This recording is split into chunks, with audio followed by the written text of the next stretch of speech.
সবগুলো দই সবগুলোই কিন্তু দই আমার অলমোস্ট জমে গেছে। পড়তেছে না, এই যে মানে ফালায় রাখলেও পড়ে না, দই পড়ে না, দেখছেন ফালায় রাখলেও কিন্তু দইটা পড়তেছে না। আসসালামু আলাইকুম এভরিওয়ান। কাস্টমারের কাছে আমাদের দই তৈরির মেশিনটাকে ডেলিভারি দেওয়ার আগে এখন দেখেন এটাকে আমরা ট্রায়াল দেওয়ার জন্য কিছু দুধ সংগ্রহ করে সেটাকে জাল দিয়ে মেশিনটার মধ্যে বসাই দিলাম। দেখেন নিচেরটার মধ্যে আমরা 3টা কাপ দিয়েছি এবং উপরেরটার মধ্যে একটা বাটি দিলাম আর কিছু মাটির কাপ ওইখানে দিয়ে দিয়েছি।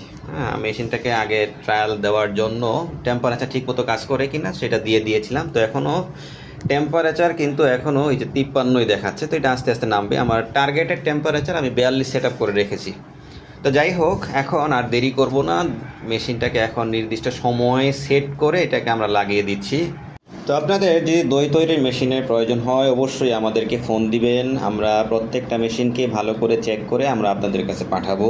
তো এখন আমরা চেক করব। তো এখন দেখেন আমাদের দই নির্দিষ্ট সময় কমপ্লিট হয়ে গিয়েছে, মেশিন অটোমেটিক বন্ধ হয়ে আছে। এখন আমরা চেক করে দেখব দইগুলার কী অবস্থা।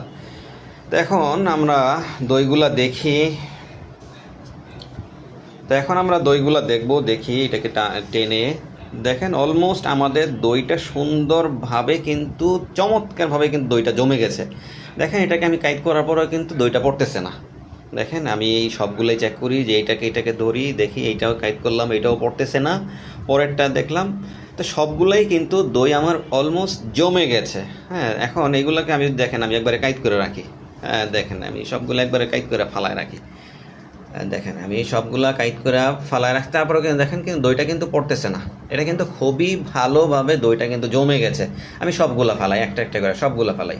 হ্যাঁ, সবগুলো আমি কাইট করে রাখি। দেখেন আমার কোনোটা থেকেই কিন্তু দইটা পড়তেছে না এবং সবগুলোই কিন্তু আটকে আছে। তো যাই হোক, কাস্টমার আপনাদেরকে আমরা বলতেছি যে আমরা প্রত্যেকটা মেশিনকেই ট্রায়াল দিয়ে 100% কনফার্ম হওয়ার পরেই কিন্তু আমরা মেশিনটাকে ডেলিভারি দিই। তো আপনাদের যারা টক দই, মিষ্টি দই, বগুড়ার দই, এই জাতীয় দই আপনারা তৈরি করবেন, তো আপনাদের জন্য এটা একটা বেস্ট মেশিন হতে পারে। আপনাদের যদি কারো মেশিনের প্রয়োজন হয় নিশ্চয়ই আমাদের সাথে যোগাযোগ করবেন। ধন্যবাদ।